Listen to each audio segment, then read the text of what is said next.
What is your favourite thing about your new classroom? The space. That it's big.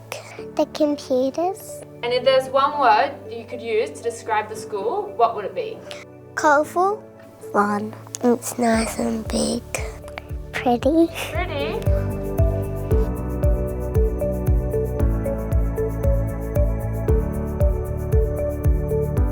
I'm Sharon Allman, the principal here at Dubbo South Primary School, and I've been here now for 14 years. Sadly, we had a bit of a traumatic event. We had a terrible fire, so we had a whole range of classrooms along here and an old staff room. And it's taken us a long time to be on that journey to move forward, and this is the end result, so we're very happy.